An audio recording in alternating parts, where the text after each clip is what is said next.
विरोध रे ग्रामवासी गणिया ब्लॉक अधीन किशोर प्रसाद ग्राम पंचायत खलिसिरा ग्राम रे विवादीय भाव में निर्माण हेउथिबा बसस्टाण्ड विरोध रे ग्रामवासी आंदोलन करिसेंति। ए स्टाण्ड तैयारी को नहीं गत किछि दिन धरी ग्राम मध्य विरोध और असंतोष बढ़ी चली जहाकु नहीं ग्रामवासी ब्लॉक मुख्य फाटक आगरे धारणा रे बसिथिबा देखिबाकु मिलिछि। धारणास्थली रे उपस्थित ग्रामवासी माने कहिसंति कि जदि सरकार ही बस स्टाण्ड प्रति संवेदनशील है द्रुत व्यवस्था नेउनाहंती तेबे आमे तीव्र आंदोलन करिबाकु बाध्य हेबु। घटनास्थल रे थिबा गणिया थाना अधिकारी लक्ष्मण दंडसेना पक्षरु सुरक्षा व्यवस्था बढ़ा जाइछि। बस स्टाण्ड गोटे अछि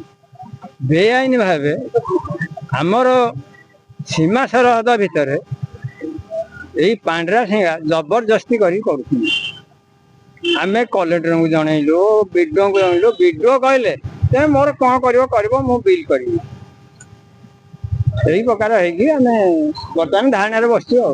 मो ना झरणा साहू आम खलिसरा ग्राम सरहद रे गोटे लक्ष्मी बस स्टाण्ड होउची आमे चाहूचु जे लक्ष्मी बस स्टाण्ड को बंद करा जाऊ सेथिबे आमे बसिछु।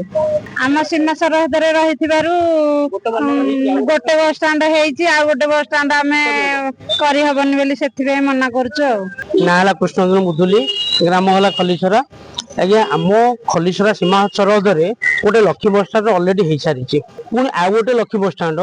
आम सीमा सरहद मध्य पांडा सेवाला गोटे करते निय हवा दिन ठारू आम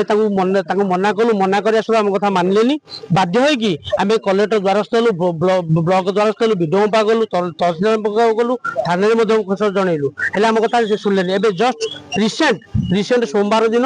आमर रिवांस होता कलेक्टर को आम जनइलु जे सार देखु आम सीमा सरहद मध्य जबरदस्त कर आम गला आम दी मास दौड़ दौड़ घर कर चाहिए आम करूँ कौन से कहले नाई नाई आप रुहतु आम से बंद करूँ कहीं ना गोटे गवर्नमेंट काम प्राइवेट प्राइवेट जनक गोटे कम्युनिटी है कि प्रथम कथा। द्वितीय कथा है आम गोटे सीमा सरहद मध्य दीटा लक्ष्मी बस स्टाण्ड होमी आम सीमा सरहद मध्य पुणी आ गोटे लक्ष्मी है कि आमर दाबी आज बसीचु आम समस्त गाँ होलचल पिला छुआ समस्त बसीचु जमी आम दाबी पूर्ण हो।